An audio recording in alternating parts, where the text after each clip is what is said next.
کبھی مرشد کامل کے سامنے بیٹھ کر لوگ اللہ اللہ کرتے تھے تو لگتا یہ تھا کہ یہ یہاں ہیں ہی نہیں، یہ تو کہیں اور چلے گئے ہیں، یہاں موجود ہی نہیں۔ لیکن اب وہ موج نہیں، وہ شوق نہیں، وہ درد نہیں، وہ ذہن نہیں۔ اقبال تڑپ کے کہا کرتے تھے خیرت کی گتھیاں سلجھا چکا ہوں، یا رب مجھے صاحب جنوں کر دے، اللہ مہربانی فرما، وہ کیفیت دے، وہ سرور دے۔ زندگی میں اگر اطمینان چاہتے ہو تو کبھی کبھی سب کچھ بھول کے نا تو مست ہو جایا کرو رب کی یاد میں۔ کبھی کبھی چھوڑ دیں دنیا، چھوڑیں یار موبائل، کسی وقت کرے اس کو بند، چھوڑیں اس بات کا خیال کہ فلانے نے سلوٹ کیا ہے کہ نہیں کی، چھوڑیں۔ حضرت باجزید بستامی رحمت اللہ تعالیٰ علیہ فرماتے ہیں میں نے اعتکاف کبھی اپنی مسجد میں نہیں کیا، اس لیے کہ سارے ہی ہاتھ چومنے والے، سارے ہی پیار کرنے والے۔ فرماتے میں جب اعتکاف کرتا تھا تو میں بستان سے دور نکل جاتا تھا جہاں کوئی مجھے جاننے والا نہ ہو۔ اٹھ بلیا چلو تھے بسیے جتھے بس دینی سارے ینے، نہ کوئی ساڈی ذات پچھانے تے نہ کوئی سانو مننے، چل ادھر چلے۔ اٹھ بلیا چلو تھے بسیے جتھے بس دینی سارے ہی انے، نہ کوئی ساڈی ذات پچھانے تے نہ کوئی سانو۔ اتنا شوق ہے سلوٹ کرانے کا، اتنا شوق ہے تعارف کرانے کا، اتنا شوق ہے اپنا بتانے کا، تو یہ چیز غلبہ کر جاتی ہے، پھر نام رہ جاتا ہے، روح نہیں رہتی، پھر وجود رہ جاتا ہے، پھر باطن کی کیفیت نہیں رہتی۔ خدا را اپنے آپ کو بے چین نہ کرو، بے قرار نہ کرو، بے سکون نہ کرو، رب کی یاد میں آ جاؤ، درود و سلام میں آ جاؤ، نعت کے حسن میں آؤ، تلاوت کی دنیا میں آؤ، سجدوں کے نور میں آؤ، آؤ کبھی کھول کے دل مسجد کی صفائیاں کریں، آؤ نہ کبھی کوئی بوڑھا دادی نانی دادا ان کے پاس بیٹھ کے پیر دبا کے اللہ کو راضی کریں۔ یہ کیف والی جگہ ہیں، یہ سرور والی جگہ۔ اتنی بے چین ہماری زندگی ہے، بے قرار ہے، تڑپتے ہوئے لوگ، لڑتے ہوئے لوگ، ایسے لگتا ہے ابھی ایک دوسرے کا گریبان تھام لیں گے، بے قرار بے چین۔ کسی کو انتظار کا کہا جانا کہ 10-20 منٹ کسی کا انتظار کرو تو بعض لوگوں مجھے ایسے لگتا ہے جیسے ان کا کلیجہ پھٹ جائے گا، ڈاکٹر کے انتظار میں بیٹھے ہیں تو بڑے پریشان ہیں۔ کسی کو ملنے گئے ہیں کو آدھا گھنٹہ بیٹھنا پڑ گیا تو بڑی دقت میں ہے۔ اپنے آپ کو سکون دیں۔ آپ یقین کریں بڑا مزہ آتا ہے، کبھی کسی کا انتظار کرنا پڑے تو 2-4 تسبیح درود شریف پڑھی جاتی ہے، یعنی ذوق بن جاتا ہے کہ چلو اللہ نے موقع دیا ہے، کوئی سرکار کو یاد کر لے، تنہائی مل گئی۔ ہمارا مزاج جس سختی کا شکار ہے وہ سختی آہستہ آہستہ ہمیں زیادہ آزمائش میں ڈال رہی ہے۔ تو میرے بھائی زندگی میں اطمینان حسن ہے، اور وہ سب سے زیادہ اللہ کی یاد میں ملتا ہے، وہ سب سے زیادہ رب کریم کے ذکر میں، سب سے زیادہ جو چاہتا ہے نا دل ٹھنڈا رہے، زبان میٹھی رہے، وہ مدینے والے محبوب پہ درود و سلام پڑھا کرے، وہ حضور پہ درود و سلام پڑھا کرے، زبان میٹھی رہے گی۔ میرا ذاتی تجربہ ہے کہ جو آدمی اپنے اخلاق سنوارنا چاہے وہ حضور پہ درود شریف پڑھے، جو اپنے اخلاق سنوارنا چاہے، طبیعت کو ٹھنڈا رکھنا چاہے، وہ درود شریف پڑھے، اس کا دل سکون میں آئے گا۔ کچھ کام اور ہیں زندگی میں اطمینان کے لیے، ان کا ہونا بھی بڑا ضروری ہے۔ سب سے پہلے اگر آپ چاہتے ہیں نا زندگی میں سکون ہو تو حقیقتوں کا سامنا کرنا سیکھیں۔ آپ جو ہیں وہ رہنا سیکھیں، جو آپ نہیں ہیں وہ بننے کی کوشش نہ کریں۔ حقیقت کا سامنا کرو گے تو زندگی اطمینان میں آ جائے گی۔ ہم نے نا بہانے بنا لیے ہیں، ہیلے بنا لیے ہیں، جھوٹ کے سہارے اپنے آپ کو اونچا کر لیا۔ ایک آدمی سے کہا جاتا ہے تو رشوت نہ لے، تو کہتا ہے میں غریبوں سے نہیں لیتا۔ تو میرا سوال یہ ہے کہ امیروں کا حساب لینے کی اللہ نے تیری ڈیوٹی لگائی ہے، تیرے ذمہ لگایا ہے کہ تو امیروں کا حساب کر، تمہیں کیا ضرورت پڑی؟ ہم نہ بہانہ کرتے ہیں، رشوت لینے والے کا الگ بہانہ ہے اور سفارش والے کا الگ بہانہ ہے۔ حقیقت کا سامنا کریں، حقیقت کا۔ جو میرے ذمہ داریاں ہیں وہ میں نے پوری کرنی، جو آپ کی ذمہ داریاں ہیں وہ آپ جان نہ چھڑائیں، حقیقت پسند بنے۔ میرے رسول کریم پھر پڑھیے درود شریف صلی اللہ تعالی علیہ وسلم۔ حضور صلی اللہ علیہ وسلم نے فرمایا کہ میری بیٹی سیدہ فاطمہ الزہرا رضی اللہ تعالی عنہا صرف جنتی نہیں، جنتی عورتوں کی سردار ہے۔ لیکن حضور نے یہ بھی فرمایا کہ فاطمہ یہ خیال رکھنا اگر اللہ نے حساب پوچھا تو حساب تم نے خود دینا ہے۔ حقیقت کی طرف توجہ کرائی حضور نے۔ وہ صرف جنتی نہیں، جنتی عورتوں کی سردار ہیں، پر حقیقت کی جانب توجہ۔ میں حقیقت یہ ہے کہ اگر مالک نے حساب پوچھا تو اس کی تیاری بھی کرنی ہے۔ دیکھیں نا، ہمیں کچھ یقین نہیں، اللہ معاف کرے کہ ہمارا حساب کیسا ہوگا، لیکن کتنے آزاد ہیں۔ یعنی بڑی دلیری سے بندے کہتے ہیں فجر نہیں پڑھتا جی، 3 پڑھتا ہوں جی، شاہ رہ جاتی ہے جی، کپڑے صاف، بڑی دلیری سے۔ اور سیدہ فاطمہ الزہرا نے ساری رات مصلی آباد رکھا ہے، حالانکہ انہیں یقین تھا کہ رب مجھے بغیر حساب کتاب جنت دے گا۔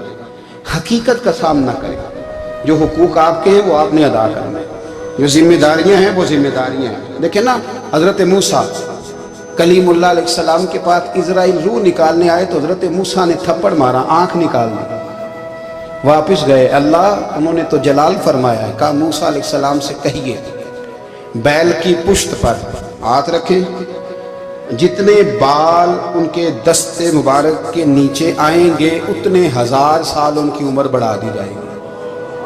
یعنی میرے کان میں کوئی بتا دے کہ جناب 60 سال بڑھ گئی، کیا آپ کے کان میں کوئی کہہ دے تو خوشی ہوتی ہے کہ نہیں؟ لیکن یہ حقیقت پسندی نہیں، اس لیے کہ 60 بھی گزر جائیں گے، 70 بھی، یہ حقیقت نہیں۔ حضرت موسیٰ کلیم، چلے میں مثال دیتا ہوں، سمجھ لیں 10 بال، حالانکہ بہت زیادہ آتے ہوں گے، 10 بال اگر حضرت موسیٰ کے ہاتھ کے نیچے آئے تو 10,000 سال تو عمر بڑھ گئی نا۔ 10 یعنی 10 سال نہیں، 10 100 نہیں، 10 بہت زیادہ تھی نا۔ حضرت موسیٰ کلیم اللہ علیہ السلام سے آ کے عرض کیا گیا حضور بیل کی پشت پر ہاتھ رکھیں، جتنے آپ کے ہاتھ کے نیچے بال آئیں گے اتنے 1000 سال عمر بڑھ جائے گی۔ تو حضرت موسیٰ نے حقیقت پسندی والی بات کی، فرمایا پھر کیا ہوگا؟ 10,000 سال کے بعد پھر کیا ہوگا؟ کہا حضور جانا تو پھر بھی ہے، فرمایا پھر ابھی چلتے ہیں۔ اگر جانا ہے نا، جانا ہے تو پھر، اگر جانا ہے تو پھر ابھی۔ اور سجنوں، اگر نماز پڑھنی ہے تو ابھی کیوں نہیں؟ اگر داڑھی رکھنی ہے تو پھر رمضان کا انتظار کیوں کریں؟ ابھی کیوں نہیں؟ اگر سچ بولنا ہے تو پھر، اگر رزق حلال کھانا ہے تو پھر انتظار کا ہے گا۔ حقیقت ہوتی ہے، بہانہ ہوتا ہے، حقیقت چھپ نہیں سکتی بناوٹ کے اصولوں سے، کیونکہ خوشبو آ نہیں سکتی کبھی کاغذ کے پھولوں سے۔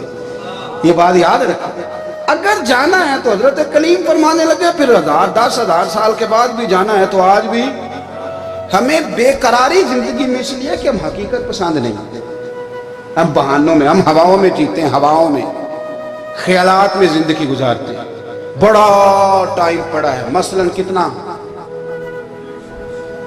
مثلاً کتنا میرے رسول کریم صلی اللہ تعالیٰ علیہ وآلہ وسلم نے ایک دن صحابہ سے فرمایا تمہیں حیا نہیں آتی؟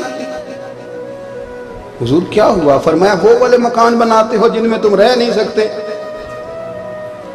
وہ والا مال جمع کرتے ہو جو کھا نہیں سکتے، حیا نہیں آتی؟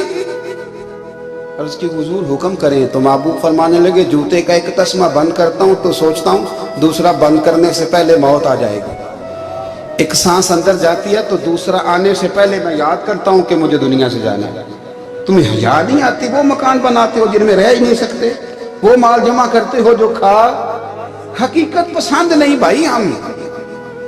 بہت سارے لوگ ہیں بڑی باتیں سناتے ہیں، بڑی، میں کہتا ہوں اصل میں نا زیادہ باتیں سنا کے نا بیچارہ اپنے آپ کو مطمئن کرنا چاہتا ہے، اصل بات یہ ہے کہ اندر سے نا ہلا ہوا ہے، کچھ بھی نہیں، بڑا زیادہ ہنستا ہے اور مجھے لگتا ہے کہ کوئی گہرا زخم چھپا رہا ہے۔